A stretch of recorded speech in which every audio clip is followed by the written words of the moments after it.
Manning out of the gun. Manning lets it fly. It's caught by Thomas. There's the record for Peyton Manning.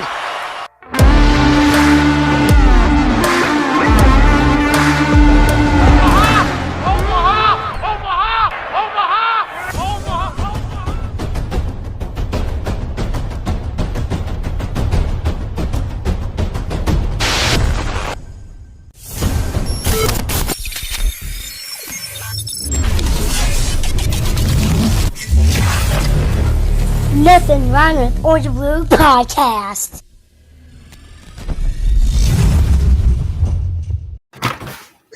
What up, NRW crew, MHRT fam, Broncos country. Welcome to Nothing Rhymes with Orange and Blue Podcast. I was going to say something else before it, but then I decided not to. So welcome to the Nothing Rhymes with Orange and Blue Podcast on MHRT Network. Merry Christmas, first of all. Merry Christmas.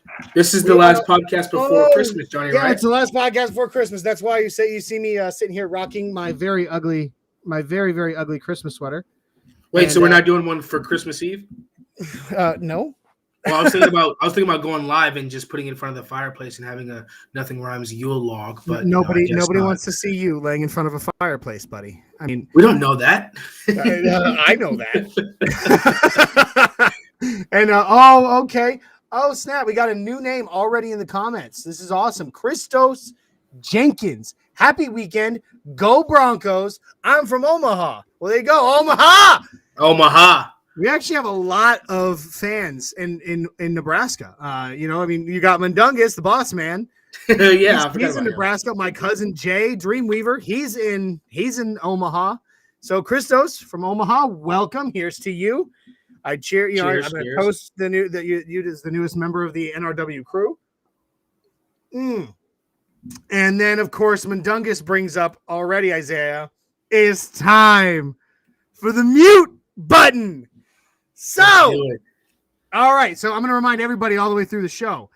Today, because of a bet that Isaiah lost 2 weeks ago to the boss man Mundungus, Isaiah is completely mutable all episode. So anytime that Isaiah is saying something you don't want to hear, or anytime that you just want to mess with him, go right ahead. Type mute into the comment stream, and I will mute him for 10 seconds. Oh, it's going to be so much fun. So, Merry Christmas, everybody. Welcome to the Nothing Rhymes with Orange and Blue podcast. I am your host, Johnny Baki. With me, as always, my best friend in the entire world, godfather to my kids, Isaiah Henderson. What's up, Dark Knight co-host in the house? I hope everybody had a good week. Hope everybody's doing good. And Carolyn Brax looks like a new name. Welcome, Carolyn. Comes in right off. Another one. Here's to you, cheers. Carolyn. Welcome to the NRW crew. Welcome. She says we got this win against Cincinnati. You're darn right. We'll get into that here in a bit. We are a fan-led Broncos-based podcast that goes live every Friday night at 7654 on Facebook, YouTube, Twitter, and Twitch. Do not miss our other shows on the MHRT Network. On Tuesdays, we have Broncos Talk with a 6'10" Mexican and Richie Riche up in Canada. That goes live 7654 on Tuesdays on Facebook, YouTube, Twitter, and Twitch as well. And you know what? You're right. I totally forgot about Christmas Eve. So yeah, we are doing one on Christmas Eve. But still, you know what? I'm festive. I feel festive today. All right. Also, do not miss our flagship podcast, Thursdays, 7654, Facebook, YouTube, Twitter, and Twitch, the MHRT podcast with the boss man, Mundungus Creevy, the Broncos wizard, Mr. Glenn Hauser, Mr. Boggins, and a 6'10" Mexican. We also have The Neighborhood. It's our pregame show. It's our pregame show that goes live every game day, about an hour and a half before game time. So if you like what you see, if you like what you hear, hit subscribe. Like, comment, share, get it out there for everybody. Ring that bell. That way you know whenever we go live. Hit that notification bell, everybody, okay? Yeah, guys, let's go give a quick round of applause to Johnny Baki, who featured on Ryan Edwards and Benjamin Albright's radio show this week. and he did a fantastic job. And rep Broncos country from Tennessee, my man Johnny Baki. Yeah, I'm not hitting the button. I don't feel like giving myself a round of applause. I'll do it. I don't care. Oh, all right, fine. Here we go. There you go. Give it to me.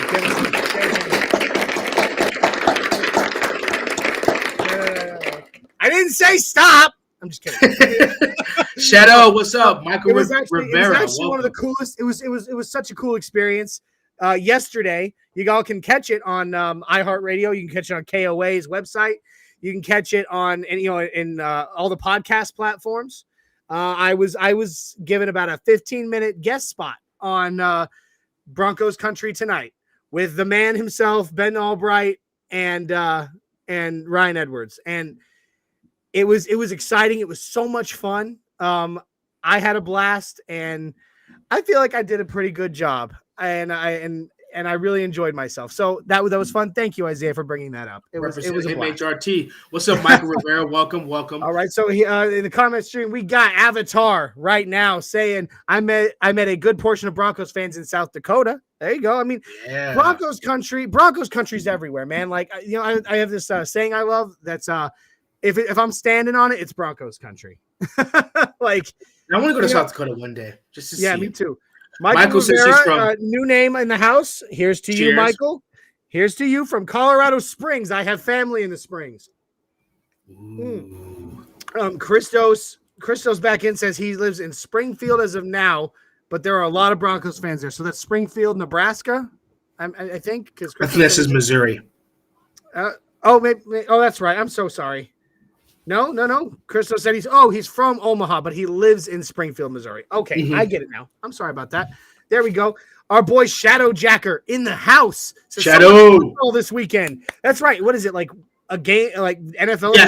So we have yesterday's game. We don't have a game today. We have 2 games tomorrow, I believe, or a game tomorrow. Games all day Sunday. Games Monday. Games Tuesday, and then the Raiders play again on Thursday. So we have football all week. All the football you can ask for.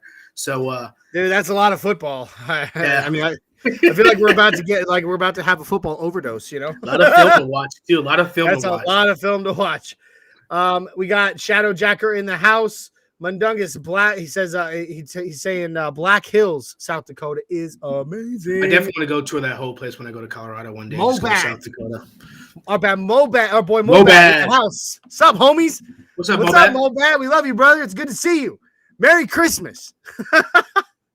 So let's break down the West, shall we? Let's talk about it, because the Broncos, this is so weird. It is so weird. The roller coaster of a season. You know what? I've said it before. I'm going to say it again because I love this analogy. This season for the Broncos has been more up and down than a light switch in an obsessive compulsive's house. And I can say that because I'm obsessive compulsive. Anyway, I'm not quite that bad, but you get my roller coaster right now. The roller coaster's up because going into the Detroit game. So we're gonna see how long we can stay up. I mean, the last game, we won 38-10. So we have to review every game. 38-10 was a good win. Defense was strong. Defense was elite. Vic Fangio made a great. Got my football Narcan ready. Got my football Narcan ready. There you go, getting ready for that football overdose. That's what's up. Yeah. It's actually, but you think about it, it's been a roller coaster of a season for the NFL. Look at how many teams we are sitting in the middle of the pack with right now.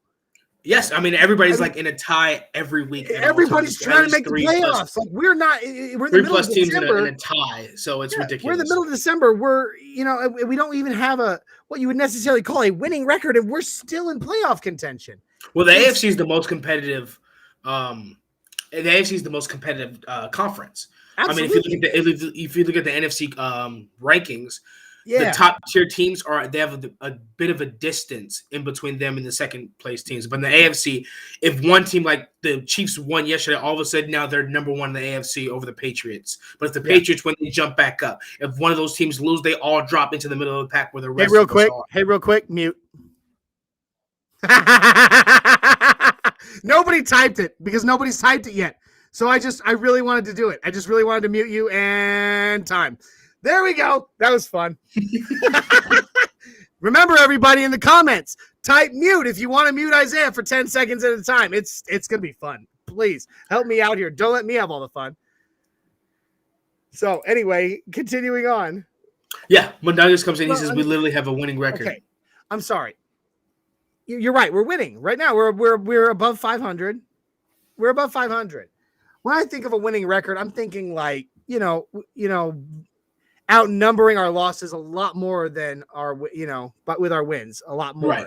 I understand they have a winning record, which is fine. But Mundungus is right. We need to be happy in December. We have a winning record. I'm very happy. I'm just worried. Me personally, I'm just worried about the consistency. We come out, we have a dominant game, and then we go to lose to the Eagles. We come out, have a dominant game, and then lose to the Chiefs or whatever the case may be. Yeah, we all got gripes. We all got gripes and concerns. And then and they're all well founded.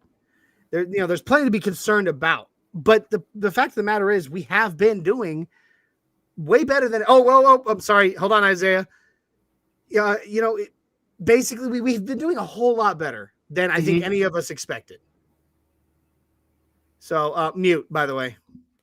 So anyway, it's been a lot of fun. It's been a lot of fun seeing what we've been doing. It seems like to me we are getting a little more consistent, especially since the run game has really opened up. It's been fun. I said it yesterday with Ben and Ryan. I think I'd like to see. I know that everybody's been kind of going crazy about it, about how we were screaming for them to run the damn ball. I said it so many times. And then now, of course, we got a bunch of people out there going, but they're not passing it enough. I'm not saying that necessarily like I disagree, but I also don't completely agree that we need to run the ball that much more pass the ball that much more. But I would like to see us open it up a little bit more. And against the Bengals, I think we're going to have to a little bit. I mean, what is your opinion there, Isaiah? Yeah, I mean, I agree with you. I think, as a fan, you want to see those, go get them balls and those dig routes and see Judy get, 25 yards run yard after catch, or Tim Patrick going down the sideline. Unfortunately, that wasn't working. So, I mean, we said run the ball. Why did we say run the ball? Because we know the talent we have in the backfield. The statistics coming out of the Detroit game is just ridiculous, and I have some of them here. And that Detroit so far in the season, 159 carries for 700. Melvin Gordon has 159 carries for 716 yards and 7 rushing touchdowns. 22 catches for 166 yards, 2 receiving touchdowns. That's Melvin Gordon. Javonte Williams only has 4 less carries than him. 743 yards rushing, 3 rushing touchdowns, 34 catches, 279 yards, 3 receiving touchdowns. This is the possibility to have 2 running backs with over 1,000 yards rushing. So when we said run the ball, it's because we know who we have. And, like Teddy said, I will give him credit for this. He said, I don't care if we throw the ball 3 times or and rush 40 times. If we win, we win. True. And I don't disagree with that. I do not disagree with that at all. I'm just saying every now and then it would be nice to see us open it up a little, be able to open, not necessarily open it up, be able to open it up and do it well. It'd be nice. That's my Christmas wish. Well, the issue isn't that we're not calling pass plays. That's not the issue. That we're not calling pass plays. Yeah. It's that when we call pass plays, the pass plays we call, the play action's there, but we dump it down 3 yards to a tight end, or we dump it off to the running back. It's not that there's not enough pass plays. And you're right. He's just not getting them to the receivers. Right. He's not. And Caddy, it's good to see you, Caddy. What's up, Caddy? We have explosive potential in our wide receiver core. Absolutely. This unguardable. I mean, some of this, I still am thinking back to get, I referenced it last week and I'll reference it again. Coach Boomer on the halftime show during the Broncos Chargers game a few weeks ago literally said, you put a good quarterback, a better than average quarterback on this team, and they're Super Bowl contenders. Yeah, it's that simple, man. It's that simple. And it's starting to spread around the league. I mean, Colin Cowherd had his, we don't really much like him in Broncos country for whatever reason. But, he came out and he said for Aaron Rodgers, the place to land is exactly, Shadow. I agree with you. And the place to land is Denver. And it's built based Shadow off the says, roster. Regardless, if we make it to the postseason, I would still go after Wilson or Rodgers, my personal opinion, because both of them would absolutely be an upgrade. Absolutely. I agree. I mean, we're talking like going from like, MS DOS to Windows 10, in my opinion. Like, yeah, that'd be the Rich, I difference. did the same thing as well. Everybody realizes that the Broncos have when quarterbacks leave, like Aaron Rodgers or Russell Wilson, if they leave, that they're not looking to go rebuild to a team that needs to rebuild. They're going to go to a team whose roster is pretty much set and ready to go. They want a team they can go win with. And Mundungus is right. And that's what I was going to say. Yeah, I was about to pull it up. Mundungus' comment. Denver is Tampa Bay before Brady because the roster's already set. All you do is take him and you put them down. I keep hearing his name this week. Like, everybody keeps referencing him. I can't stand Colin Cowherd. I can't stand listening to him. I never listen to anything he says. But this week, he's had good points, and I hate admitting. I mean, he hit it on the money. I mean, he definitely hit it on the money. And he said, the roster's already there. He said draft picks. He said, what's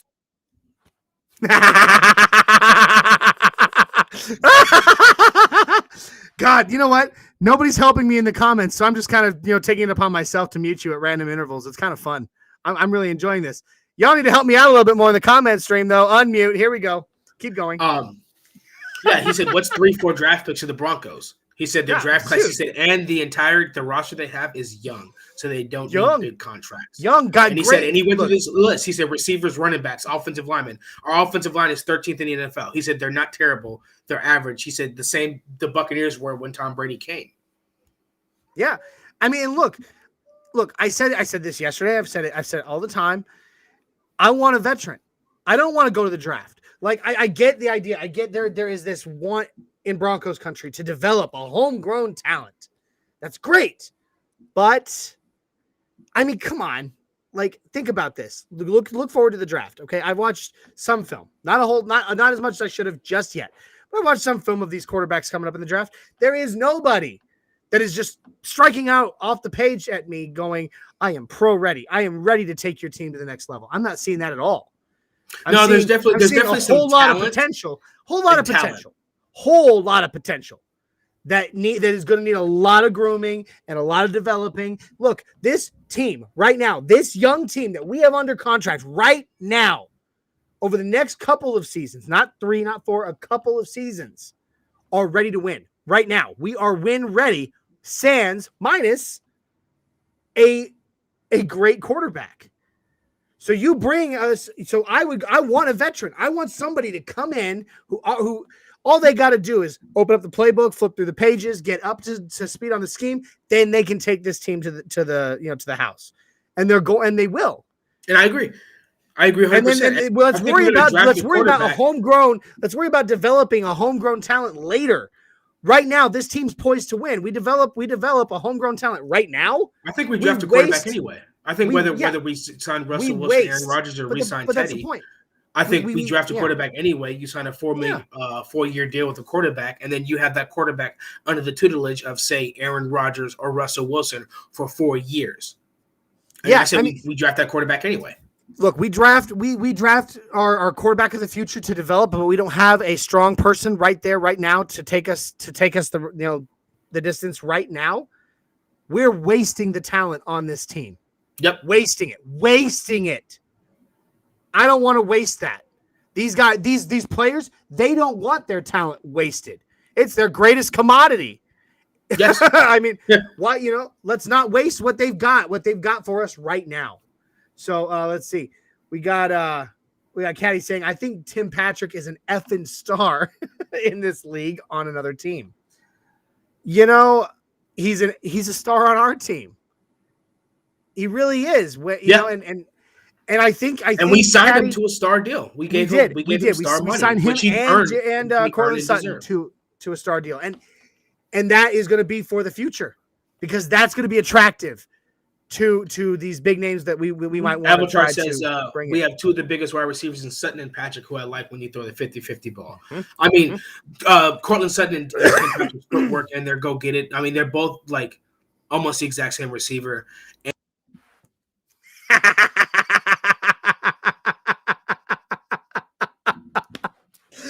Oh my gosh. I have too much power.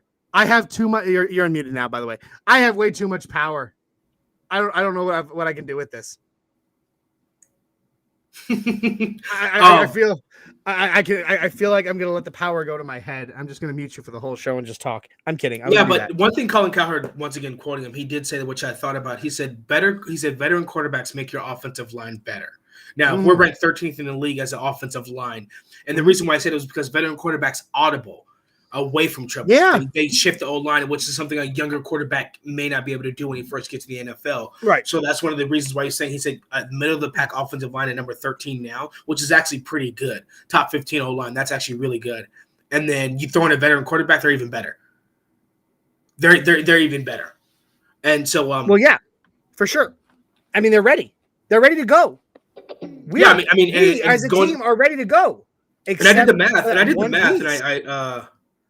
I tweeted the math. So currently right now, don't school Broncos country. Currently right now, this would be the scenario I put. We have $48 million in cap space. You subtract $24 million a year for Aaron or Russell Wilson. You take on their contract. You subtract $24 million. That leaves $24 million in cap space. That's plenty to re-sign Gordon, Young, Weatherly, and Massey. And then don't forget we have 11 draft picks to trade. 3 would go to Green Bay or Seattle, giving us 8 picks left, which is equivalent to how many we had last year. So exactly, and look what we did. Look what George Payton did with this draft class. Every draft pick would probably be a depth signing, unless it's a nickel. And like, a minute ago, Shadow Jacker said, I don't think Fant remains in the Mile High City. And Mundungus says, I think Fant will be part of any QB trade. And I agree. I agree. I like Noah Fant. I do. But, I feel like of all the pieces that we could trade that would be appealing to another team, he'd be one of them. Because Alberto's a better blocker. Now, Fant's blocking has improved. Fant has gotten better at the block, though. But Alberto's just been more impressive when he gets in there, when he's blocking, when he's going to run after catch. I mean, he's had, 2 touchdowns this year just from making an extra effort? Yeah. I mean, dude, okay. And he's big as I don't know what, too. That dude is huge. He's a big boy. He's a big boy. Except for Minshew. Actually, you know what? I wouldn't be mad at it. I wouldn't either, but I want. Here's the thing. Mundungus and I were texting about this earlier. I would want us to make the push at Rodgers or Wilson. Oh no, we're gonna go out there, and then we're gonna check down to Gardner Minshew. And then of course, if those fall through, Gardner would be actually. You know what? I think after that game, I think Gardner Minshew is gonna get picked up pretty fast.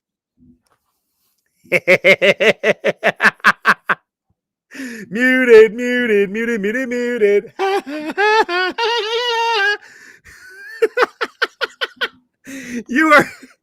You're not muted anymore. You're unmuted. So you're acting with the best of them. I love it. I don't think Gardner Minshew stays on the not the Jaguars. Eagles roster very long. I think all the teams that can need a quarterback. You got Pittsburgh possibly for him. Somebody somewhere. It could be us. Houston. Denver. Yeah. So, I mean, I don't think he stays there long. So, by the time we're finagling with Russell and Aaron, I think he'll be snatched up pretty quickly. We'll see. I mean, Mobad, I was thinking the same thing. I was looking at him thinking the same thing. How many rings do you have on, Johnny? The same amount I always have on. Always. I've always had the same amount of rings. Every episode, always. I've always had 4 rings on. Always. It's literally daily on my hands. Yeah, he's I don't know why you guys are acting, and I like Shadow Jackers here. You only need 1 ring to rule them all. Yeah, Johnny's a weirdo. Well, you know what? I'm married, so that's this one that rules them all. Yeah, that's for sure. Mundungus was talking with me about this earlier. Minshew and Mariota with a rookie. Both of you want Minshew and Mariota, or Minshew look at it this way, Mariota? Right? You bring them both in. Quarterback competition. You have a competition. I don't know. I mean, I hate quarterback. Both these guys are going to get snatched up. There's no way we're going to be able to keep because, I mean, we're not going to be able to keep because they're going to make an offer for Mariota. Fine. In a perfect world, jeez. No. In a perfect world, we walk away with Russell Wilson or Aaron Rodgers. And I'm still leaning towards the idea that that's going to be a great possibility. I'm leaning toward Vic Fangio remaining the head coach. I kind of am too. Mm-hmm. I'm leaning toward that. I like the OC and Russell Wilson. I mean, Vic Fangio's defense, that second half adjustment to the Lions was elite. I mean, you can see the Hall of Fame mind in Vic Fangio's defensive creativity, the way we just shut down the Lions. Granted, it was the Lions, but for example, the statistics are third down sacks. The Broncos have 16. We're ranked second in the NFL. Fourth quarter interceptions, we have 8. We're ranked first in the NFL. So, I mean, and I was telling Johnny this, and I tweeted this as well. And I said the mesh with Vic Fangio, it's hard to – let me figure out what it is. Bringing Vic Fangio back. When you have a defense like this that's playing this well, it's hard to break that up. It is. It's hard to say, okay, we'll just rely on the guys are talented. Our defensive guys are talented, but what we're going to do is we're going to bring a different coach and hope that they can adapt to the new defensive coordinator scheme. I mean, which they're in the NFL, but a lot of times with Vic Fangio, we complain that he wants the players to adapt to him instead of him adapting to the players. But when you get a perfect mesh, you don't want to break that up. Go ahead, Johnny. I like this. Vic Fangio, Darrell Bevel, and Russell Wilson. Bam. Sold. Get it done, George. Mr. Payton. Now, here's the thing. Do we really think, though, that Darrell Bevel will – oh, I'm on Duncan. Yeah, no. Do we really think that Darrell Bevel is going to get away from the Jaguars, though? Because, I mean, right now, after the firing of Urban Meyer, which, oh boy, has that been a dramatic sequence of events. Right now, Darrell Bevel is the interim head coach for the Jacksonville Jaguars. It depends on how they look. Yeah, it depends, Isaiah. Well, I mean, it's right there in the comments stream, buddy. I mean, it's not my fault. It's not my fault. It was all right. That's 10 seconds. It depends on how he performs for the rest of the season, and with this coaching staff and the way the reports coming out, Urban Meyer's behavior, I wouldn't be surprised if he stays in Jacksonville. Yeah. Byron Leftwich has been a name that popped up. He used to play for Jacksonville, offensive coordinator for the Tampa Bay Buccaneers. Won a Super Bowl. So he might take what he's done with Tom Brady and his offensive coordinator position and take it over with Trevor Lawrence. It could be. Or Byron Leftwich may be if I can see that if Byron Leftwich becomes the head coach, definitely hire him. And where's it? What's his history? What's whose history? Bevel. I haven't really delved into it much. I've heard his name brought up several times. Seattle Seahawks from 2011 to 2000. Look on the screen, buddy.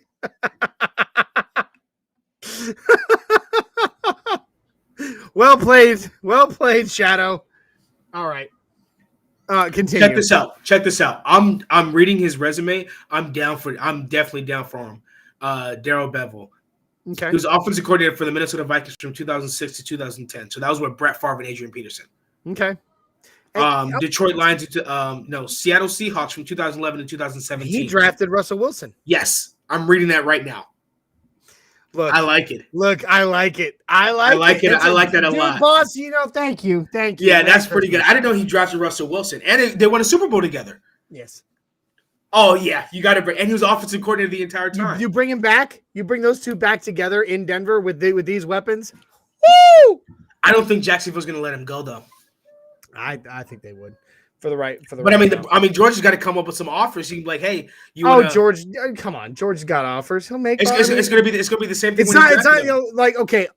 These coaches and these admin positions. It's not like players. It's not like I have to be like, okay, I'm going to trade you. There's always something. Oh, there it is. But he also the guy that called the pass instead of the Lynch run into the end zone. No, I don't want him anymore. Well, maybe him and Russell Wilson want redemption together. Yeah, for reul. But no, but it's not like players, Isaiah. It's not like we have to be like, I'm going to give you a second-round draft pick and a tight end for your offensive coordinator. No, I'm saying when he offers him the job, he has to offer him more than what Jacksonville would. Sure. That's what I'm saying. He has to come with some offers. But he's going to – if George Payton hires him, which is going to be news immediately, I promise you, if George Payton hires him, the next thing is going to be Russell Wilson on the way to Denver. Oh, for Russell. Russell Wilson's like, bye. No, they're gonna reunite again. They'll be like, "Hey, welcome. You want to go win another Super Bowl? Sure. Fire. Let's do it." No, but all right. So let's go ahead and delve a little bit into the West. All right. Well, no. You know what? Real quick, we haven't really got to talk much about the Detroit game. I don't want to go crazy on it because our other shows have talked about it all week. But I just want to say real quick, because I know everybody else has, what beautiful honors were done for Demaryius Thomas. Yes. The opening play, 10 men on the field, 1 man, the X position open. You know, I think that was their kind of their way of saying, like, we're missing a player of our team. Mm-hmm. You know, obviously that's what it was representative of. But I was talking about it with a few people afterwards, and I think that it was just as much a symbol to Broncos country of we're missing a big part of Broncos country. Like, you know, there was so much that I think we expected to be able to see, you know, honors for DT and other things that he was going to be part of that are now missing that we won't get to experience with him. They'll still exist. They'll still put him in the Ring of Fame. He'll still get his orange jacket, but we won't get to see him put it on. I know. You know, so there's as much as it was, I think, a great symbol for there's a piece missing from the team. There's a big piece missing from Broncos country. And it was a beautiful tribute. There was beautiful tributes done all day to him. The team was on fire because of it. I mean, you could just feel it. That Justin Simmons interception was incredible. I didn't even know. I was like, wait. And most times they have to review it. It looks like the DB or the safety might have fumbled it a little bit. It might have hit the ground. That catch was so clean and tucked away. There was no question about it. It was like a wide receiver. The receiver. It was like a wide receiver caught it. Yeah, it caught them both off guard. He snatched it so fast. It was like it was caught by a wide receiver, not a safety. Yeah, it was beautiful. What a game by the Broncos. You know, we did what we were supposed to do. We came in and we beat the Lions. We were supposed to beat the Lions. Yes. But I feel like we did it with a lot of passion, a lot of flair, and it wasn't a close game. No, there was a moment there. There was a moment there where I feel like our sphincters tightened a bit in the second quarter. Right at the end of the first half when we started throwing the ball and they started coming back. We're like, oh no! But in the third quarter and on, it was 100% the Broncos show. They didn't even score. No, it was great, and they, like I said, they figured out how to fire on all cylinders, and now we need to come to it against the Bengals. I think Draymond Jones is doubtful and Kenny Young is doubtful, so it looks like linebacker Jonas Griffin. Which stinks. I hate that Dre is out because of the showing he had this last week. I mean, it was. But it's McTelvin. I think it's McTelvin and James' job to definitely. Sure, I mean, McTelvin again has done good things. He's done good things. So. McTelvin and Jim has great technique, and Shadow comes in and he says. I keep forgetting how much of a thumper K-Jack is. Yes, and that's why Vic Fangio loves him, because Vic Fangio's old school where he's hit him in the mouth. K-Jack hit him. K-Jack hit that running back so hard he nearly hurt himself. He hurt himself. And it was a great open field tackle. I mean, remember, we forget he knocked out Juju. He dislocated Juju Smith's shoulder. Yeah. I mean, he's the game for like a few weeks. I'm not sure if he's back or not. But yeah, he's a thumper because that's how heat-seeking missile, dude. Yes, Vic Fangio's old school where he's like, our defense is going to go out there, hit him in the mouth, and KJ's like, I like to do that more than. Yeah, you do. Oh my God, the power! It's going to my head. All right, 10 seconds, boom. All right, no, he's a heat-seeking missile, and when he hits people, I mean, I feel like K-Jack hits on people. They remind me a lot of Steve Atwater. Mm-hmm. When he hits them, that hit becomes encoded in their genetic code or something. It's like he hits them so hard he knocks it into their DNA. Mm-hmm. You know, like they're gonna remember that hit forever. They're gonna feel like some of these guys will feel the impacts that he had on their bodies. Oh, absolutely. I mean, that's why he's the number one. He's leading Pro Bowl votes for strong safety. He's so good. Okay. I like that Avatar. Thank you. He also John Lynch hit hard too. He reminds me of Brian Dawkins. Yeah, I would stick Steve Atwater, John Lynch, better. Brian Dawkins was great, but I love John Lynch. I love what John Lynch did when he was here, and Steve Atwater is still, he's just Steve Atwater, dude. He's the Hall of Fame Steve Atwater, you know. Caddy said, "Is Teddy a Super Bowl quarterback?" What do you mean by Super Bowl quarterback? Do you mean a quarterback who carries a team to the Super Bowl, or a quarterback that can play in a Super Bowl? I don't think he's really Can he carry either. this team to the Super Bowl? No. I don't think he's But either. is he a quarterback that can play in the Super Bowl? Yes. I think Well, sure. if for some reason our run game is elite, our defense is elite, and Teddy does what he can or does what he's supposed to do, for some reason, and we get in there and we get all the way, yeah, he can play in the Super Bowl. He should have to do the same thing. But will he carry us there on his back? No, he's not that guy. He's not. And we knew that. That's the hard part. We knew that coming in. When we brought him in, we knew that. We knew that he was not going to be that guy. He has never been that guy. And anyone and hoping that he could, after 8 seasons in the NFL, suddenly be that guy, that's being a little too optimistic, maybe even. And I'm not saying this at you, Caddy. I'm saying anybody that like was like, well, he could come here and do that. He could become that Super Bowl caliber quarterback with the Broncos after 8 seasons. It screams a little bit of naivety to me. Like he can play in it. He can play. He can play. He won't lead us to it. You know, I heard it recently. I heard it said this way: Teddy Bridgewater is a high-end backup / low-end starter. Mm-hmm. It's what he is. It's what he's always been. Thank you, Mundungus, for agreeing with me. Brad Johnson and Trent Dilfer won Super Bowls. Absolutely, he can play in and win a Super Bowl if he's carried by the defense running game. That's what I said. Yeah, he can play in a Super Bowl. He can play in he can't carry. He's not going to be. He's not going to be the reason we go. No, not at all. All right, so let's break down the West. All right, we're 37 minutes in. Let's break down the West. All right, so the AFC West is a giant like crapshoot right now. Like it could come up any. You know, there are so many little things that can happen. You know, in our wins, in other teams' wins that could elevate us or knock us back. We are this close to the playoffs right now, and it's kind of shocking at times. We're this close, but so many things have to go our way. Well, you know, especially of course, what we can control in the win column. Well, I said this, and I'm looking at the former tweet at Nothing Rhymes, September 19th, 2021, and I quote tweet. I said, "Pay attention, Broncos country. AFC title will be fought in the trenches," and I stand by that. That game last night was in the trenches in overtime. The first game, the Chargers won. Can anybody else kind of agree with me that game was terrible?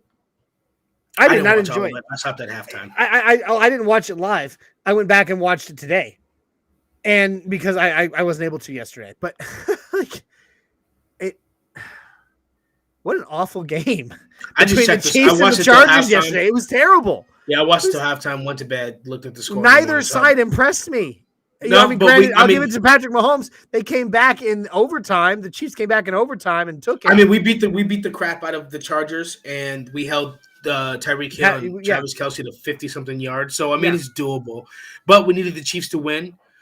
They did. What? So that knocked the Chargers down. And now, honestly, it's all in the I know. I can never physically force myself to root for the Chiefs, ever. I can't do it at all. But what the Broncos needed most was the Chargers to lose. Yes, the Chiefs are far enough ahead in the AFC West right now. They've got the number one. I'm saying they're far enough ahead in our division right now that what we need is the team above us to get knocked down a peg. We need the Raiders to win, and we need the Patriots to beat the Colts. Again, just like the Chiefs, I can't sit there and verbally root for the Raiders. We need the Browns to lose, and we need the Colts to lose. We need the Browns to lose. We need the Colts to lose. We need to beat the Bengals. Yes, and none of that matters if we lose. Yeah, if we lose to the Bengals, none of it matters. None of that matters if we lose. Like everybody has been saying, playoff games. Like right now, all we're playing are playoff games, and they're right. The rest of the season, from here on into the week 17, these are all playoff games. We might as well call it. I mean, we might as well call ourselves mathematically eliminated. So, I mean, these are the games. For some reason, like you said in the beginning, Johnny, it's a roller coaster. And these games we come out, we have a good win, and then the next game, we're like, hey, we have to come out and win this game. Like when we went 3-0, we're like, we have to come out and beat the Ravens. Got the crap beat out of us. We beat Dallas, and we're like, we have to go back and beat the Eagles, and we lose. Look at this. Wild card weekend AFC, Broncos versus Ravens. Ooh. You know, I mean, honestly, who knows? We don't even know if the Ravens are making it. Like, no, they're still atop the AFC North. Are they? They're still atop the AFC North because they have the Browns, the Bengals, and the Steelers. Without Lamar Jackson, though, I mean, that's a big ask for the Ravens. I think, and the Broncos want the Ravens again. They didn't like that. They didn't like that the taste that put in them. Who does? I mean, that was painful. But okay, so talking about it, we got the Chiefs atop the division. They're ahead by 2 games. Then you got the Chargers. Then you got the Broncos. Although the Chargers, I think, are now knocked back and we're tied with the Chargers again. Yeah, we're tied second in the AFC West with the Chargers. And then you got the Raiders, who, you know, God bless them. God bless them poor Raiders. They're in a death spiral. They're just. We need the Browns to lose. But yeah, I need Derek Carr to have a good game. Yeah, they need to be the Browns. You know, they definitely need to be the Browns. And I said this when this happened. I said in the beginning, I said these AFC North games that we lost are going to come back and bite us in the butt. Right. They are losing these AFC North games. I knew it was going to cost us toward the end. Now it's no fun if you just stop. It's no fun for me if you just stop talking. All right. So it would be I think the Broncos still have a good chance. Right now, I think the Broncos are 3-point favorites at home against the Bengals going into this game. Yeah. It's an absolute must win. We must win this game. So let's talk about that. Let's talk about what this game looks like, right? So it would be there are some scary there are a few scary things coming up in this game. One of which being Joe Mixon. I was about to say the Bengals have Joe Mixon. Joe Mixon already has 1,000 yards on the season. He is a heck of a running back. And if you're Cincinnati, and you know Kenny Young's not going to play, you know Draymond Jones not going to play, I'm pulling that side all game. I'm going to test. I'm going to test Jonas Griffith, and I'm just going to run up that Jonas side. Griffith, he showed us something when he came into the game for Kenny Young. I was impressed with him. Yeah, I was too. And what the Bengals are going to do then is what the Broncos are going to do in response to the Bengals doing that is they're going to rotate. They're going to do their cover one robber, and Kareem Jackson's going to come down and fill that gap. Hopefully they won't get beat, and that's when Joe Barry's going to test our defense and our secondary, and that's where we have to step up. But I have confidence in our secondary, and I have confidence in Justice Simmons being the free safety and Kareem Jackson stepping up to stop the run. That's what they're going to do. That's from watching film. That's what they're going to do. It's what they're going to have to do. I mean, that's their smartest play. So the Broncos got to be ready for that. They better not turn the ball over because you know this Broncos offense will run that ball and make you exhausted. Here's the thing. Here's the thing. The Bengals defensive line is not a slouch. Now, granted, I'm going to go ahead. I'm going to go on the record saying the Broncos have put up good numbers against quite a few of the best defensive lines in the league. Mm-hmm. This season, we've seen us. You know, we've heard them. We've heard it said several times in different places.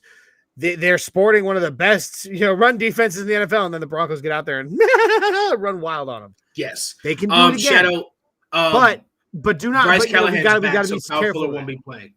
Shadow, Bryce Callahan's back. He was ready the last game, but they didn't have to put him in because we were winning. So he's well rested, and he'll be back this game.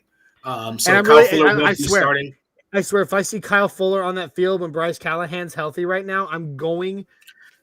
He's put himself back in some good graces a little bit, but Bryce Callahan's back. Bryce Callahan's back, so give him his position back.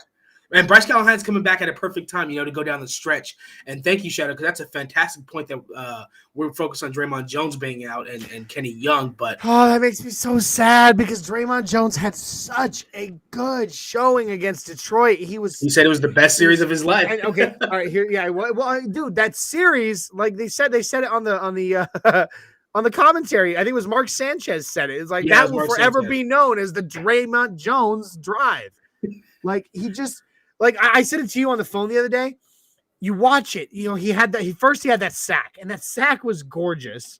Mm-hmm. Then they snapped the ball again on second down, and he was through that line so fast.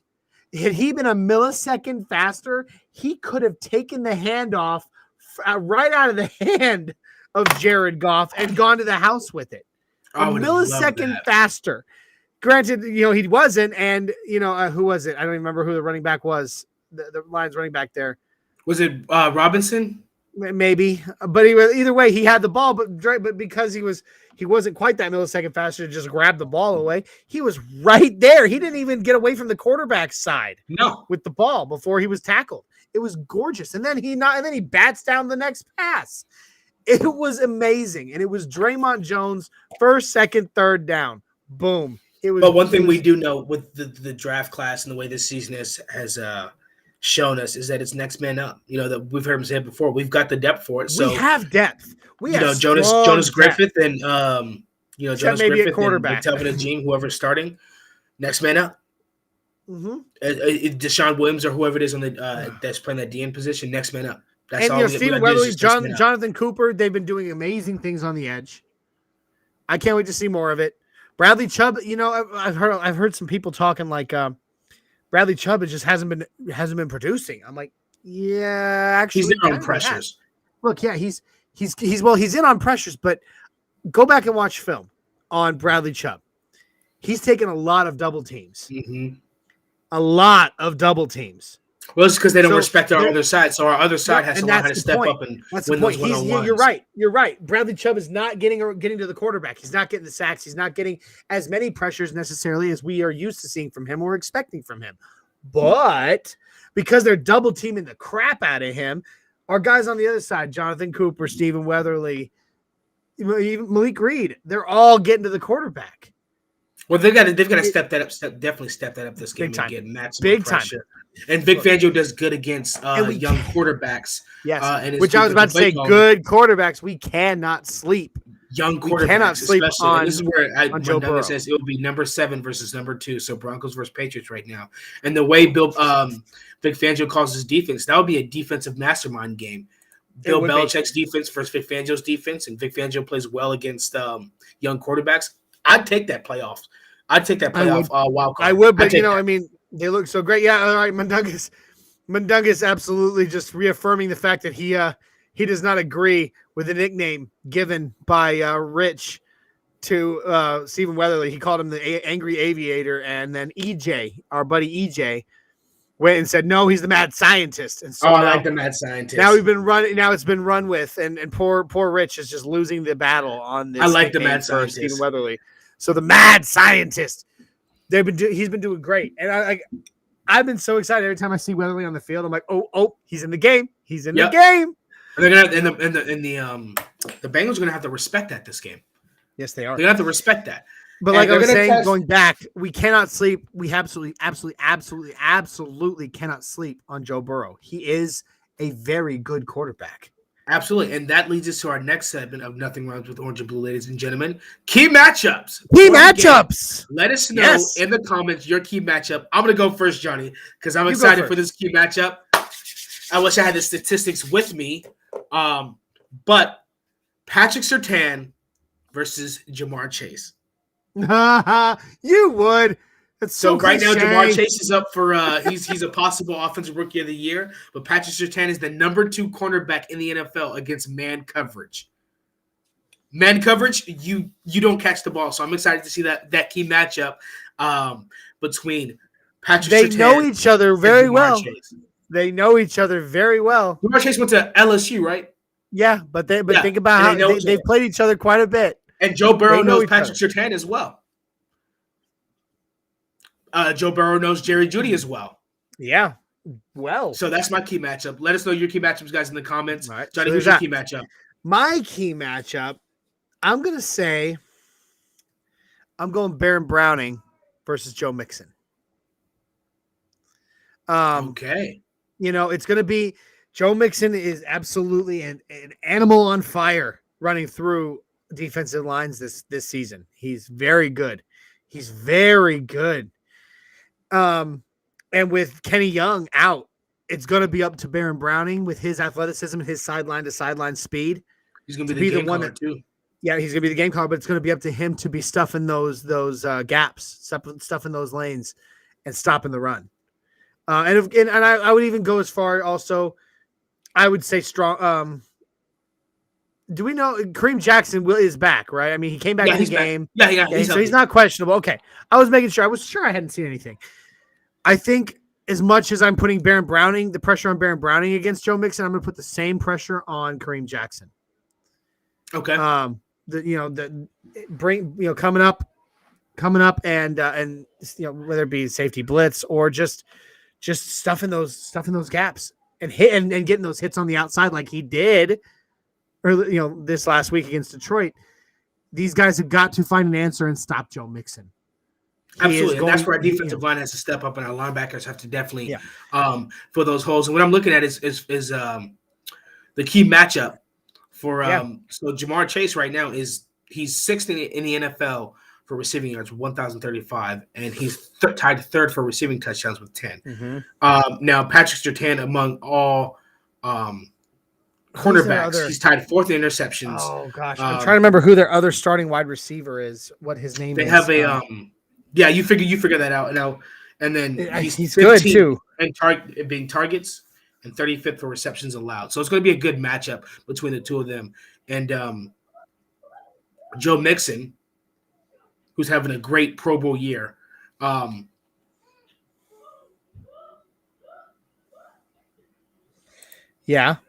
Mixon's having a Pro Bowl year. Mundunga says Fangio doesn't play shadow though, so PS2 wouldn't just stick with Chase. No, I'm not saying shadow him, but I'm saying when they do line up against each other. That's it. When they do line up against each other, I am excited to see that matchup.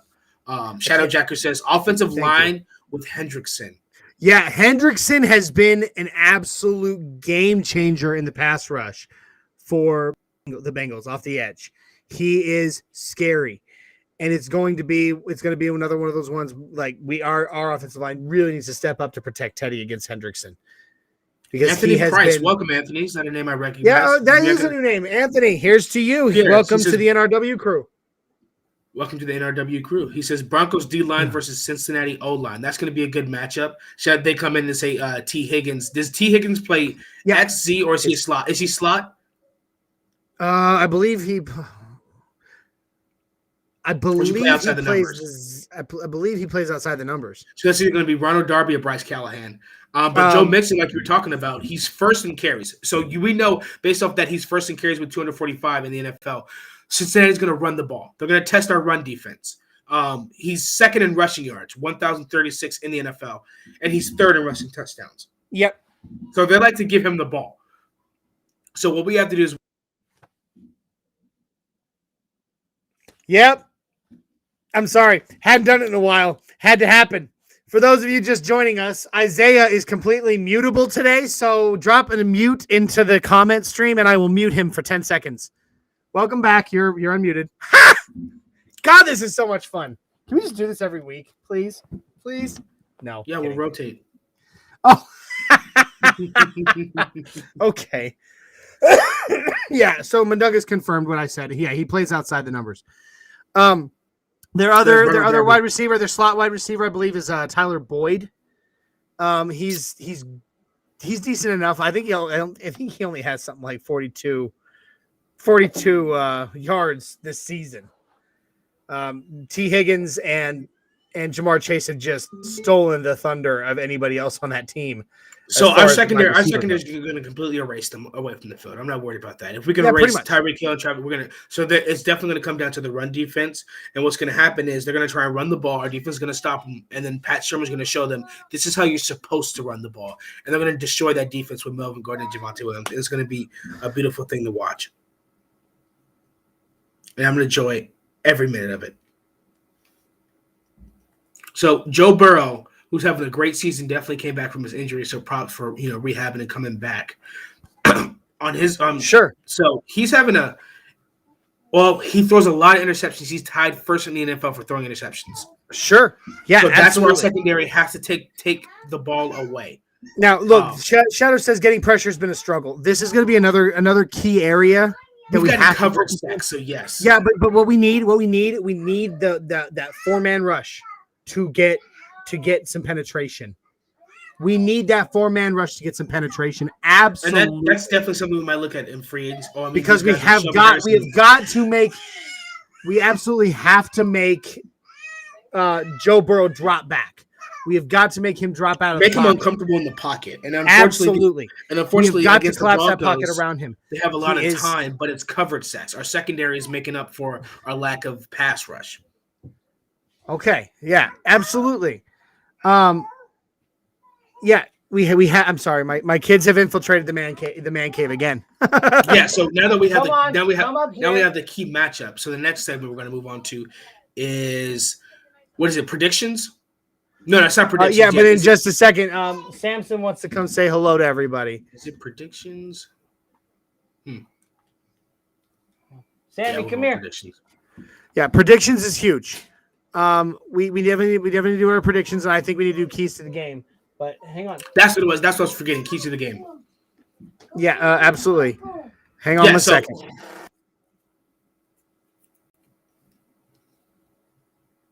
So the interior defensive line is definitely a key to the game. With that linebacker core being, dropping there off. There you go. Samson brought his football. He was ready for this. What's up, Sammy? So say hi, Uncle. All right, there we go. Hi, buddy. And Shadow Jack, you're absolutely correct. You're absolutely correct. What's up, Jackson? There's the boys. Shadow, love you guys. Collapsing that pocket, and not just that, but on the passing plays, but definitely the defensive plays. If we can stop them at that first level before they get to the linebackers and completely demoralize their run game, we can make Joe Burrow throw interceptions and get turnovers. That's what we need to do. Is our D-line definitely needs to step up and have a big game, or this is going to be a long game. Shadow says, "Hey, Sammy." That's what's up. That's what's up. Sammy, Jax, Dawson's still downstairs. He's not coming up. He's too little still. But the point is, look, keys to the game. That's our next segment. We've gone from key matchups. Let's do some keys to the game. I said it already. We have got to collapse the pocket around Joe Burrow. We have to. That's what I said. We have to collapse that pocket around Joe Burrow. The other thing, of course, our defensive line has got to get stingy.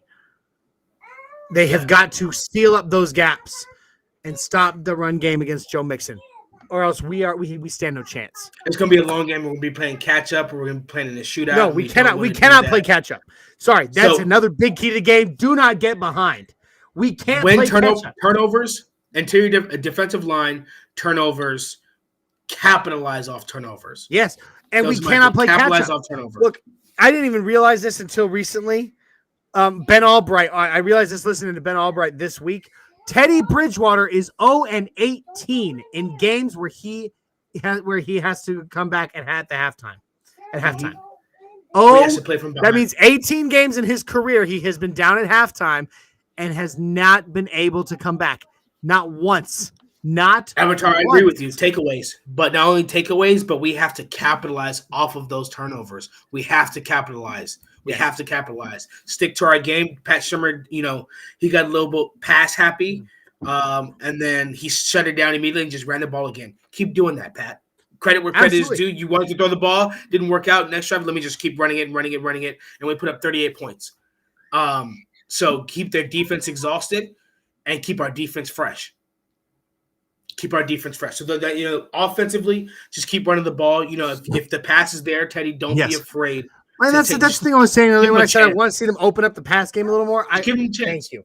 I only want to see them. Thank you. My son brought me this to sit here and toss. I only want to see them open up the pass game when it calls for it. Yes. Don't get stupid. And sit there and be like, okay, we need to try to confuse them. So we're gonna pass the ball. No. Stop trying to play with their minds. Play the game. Give our guys a chance. Yeah. If you are going to pass it, give our guys a chance. Absolutely. Let them get excited. Let them get warmed up. Let them. We need every single player on this team, every member of this team, to help us make a playoff push. Absolutely. You are so. Every single one. So every assignment, and the Bengals are in their same situation. Remember, this isn't just a slouch game where the Bengals suck like they usually do, or they're already in the playoffs. They're fighting for a playoff spot too. We're all neck and neck. Chargers, Bengals, Broncos, we're all on the same level, all fighting for a playoff spot. So they're coming in. Are we playing in Denver? Yeah, it's at home. It's a home game. Yeah, they're coming to Denver. We have home field advantage. They're coming to Denver hungry. They're coming to Denver wanting a playoff spot, and to win the playoffs, they have to come through Denver. And for Denver, we're staying at home. We're playing defense at home. We want a playoff spot as well. So, this is where the heart comes out, and we see, the intestinal fortitude and see who has what. Absolutely. All right, so that's our key matchups. That's our keys to the game. Now we're going to go into predictions because I think we're going to end the show a little bit early tonight because I got to get these wonderful little monsters. And I have to take my wife to dinner, and we are going to that's right. You're going to see the new Spider-Man, huh? Yeah. Yes, I already got the tickets earlier, right. So I just texted my wife where she wants to go for dinner. So I already showered, so I'm just ready to dress and get go. I don't think you showered. I can still smell you from here. Oh, yeah? How do I smell? Delicious? No. That is a weirdo and a hater. All right, kidding, dude. I'm coming in hot on the prediction. You're gonna clean up. You're gonna clean up. You're gonna clean up. You're gonna change that T-shirt though. I just put this on because for the podcast. Oh, okay, good. I was gonna say because you got it. 24-21 Broncos. You said 34-21. I said 24-21. 24-21. 24-21 Broncos. Okay. Breakout player of the game. Jerry Judy. Okay, expand. Jerry Judy. It's his time. He's playing against ex-LSU versus Alabama. He's been waiting. He's come back from his injury. He's healthy. He's a big difference maker. It's time for Teddy Bridgewater and Jerry Judy to have that chemistry they had during preseason. You can't guard him. He's quick. He's fast. Cincinnati's linebacker core is not that good, so you play action, you run the ball, play action, eat him up, you suck the linebackers in, and you hit it to Jerry Judy. Jerry Judy's going to tear him up, yards after catch. I'm saying Jerry Judy. 24-21 and Jerry Judy. 24-21, Jerry Judy's the breakout player of the game. Avatar comes in. He says 21-10 Broncos. All right, Avatar. Ooh, that's a pretty wide margin. Yeah. I mean, I don't hate it. I don't hate it at all. McDonald's women love that. You know what? I just saw a McDonald's cup on our dresser that she had. So you know what? I'm gonna take that into consideration. No, you're not. No, you're not, because you know that you're gonna walk. You're like you're gonna walk in there and she's gonna look at you and be like, "I hate you." Like it's literally. Shadows predicted 17-20 mile high fivers. That's what's up. Love it. Love it. Hashtag MHF. MHF. Oh, yeah, my okay. Mundungus was keep up. Well, shut up. Anyway, 31-21 Broncos says the boss man Mundungus. I like it. That's another 10-point differential. I like it. Mundungus says gas station sushi. She's allergic to seafood, so she'd die. Yeah, she does. She does eat like we've had seafood boils at my house before, and his poor wife had to sit across the house on the couch. Like I felt so bad. Like as they sit at the table, just sitting here like, his wife sitting over here with a sandwich, just like. I felt Avatar terrible. says Williams 2 rushing and 1 receiving touchdown. So 3 touchdowns for Williams. Wow, that'd be impressive. Apparently, according to Colin Cowherd, Quinn Miners is going to make the All-Rookie team. Maybe I wouldn't. I could see it. I could see it.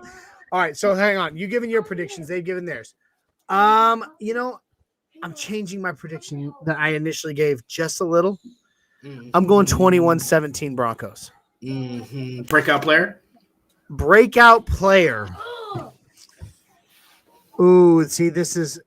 You know what? To go along with my initial keys to the game, I'm going Baron Browning. Okay, you think Baron Browning is the stopper? I'm saying that Baron Browning is going to be the difference between the Broncos stopping Joe Mixon or not. And I truly believe. Hi, buddy. And I truly believe that that Baron Browning is going to make that happen. So there you go. My breakout player of the game, Baron Browning. 21-17 Denver. I say 24-21 Denver. Jerry Judy's breakout player. All right. Well, all right. So that has been fun. It's been an absolute blast. You have a movie to get to, and a dinner with a beautiful woman. Yes. Yes, you do. Shall not keep her waiting. Yeah, you shall not keep her. What's Pookie's biggest run this Sunday, over or under 30 yards? 47-yard touchdown. 40. That's bold. Wait. Bold. I would say 32 yards. 32 yards is his longest. Melvin Gordon and Javonte Williams both go over 100 yards rushing this game. All right, I like that. All right, so hey guys, football. Sam, So here we go. Thank you for joining us on the Nothing Rhymes with Orange and Blue podcast. We are a fan-led Broncos-based podcast that goes live every Friday night, 7654 on Facebook, YouTube, Twitter, and Twitch. Please do not miss our other shows. On Tuesdays, Broncos Talk with a 6'10" Mexican and our Canadian brother, Richie Riche, 7654, Facebook, YouTube, Twitter, Twitch. Thursdays, the flagship podcast, MHRT Podcast, with the boss man, Mundungus Creevy, the Broncos Wizard, Mr. Boggins, Glenn Hauser, and a 6'10" Mexican. And then also the Neighborhood. Please do not miss it. It is our pregame show that goes live an hour and a half before every single game. So do not miss it. So like, subscribe, share, hit that notification bell so you're ready to go live with us whenever we are live. Okay? We love you guys. Also, don't forget you can catch every one of our episodes in audio form anywhere where you find your favorite podcasts, be it Apple, Google, Spotify. You can find them. Just search MHRT Network. Okay?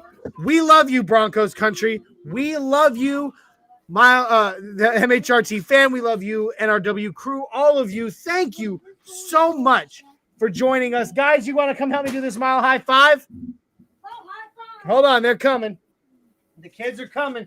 They're integral parts of this now. Sam, all right. Fine, just the one. Here we go. Are you ready? Help me out here, NRW crew. Mile high five. Yes. Yeah. Oh, okay. I'm sorry. One more? Nope. You're done. You're out. Okay. Thank you all. We love you guys. We will see you next week. Do not miss the Neighborhood this Sunday. And we are out of here.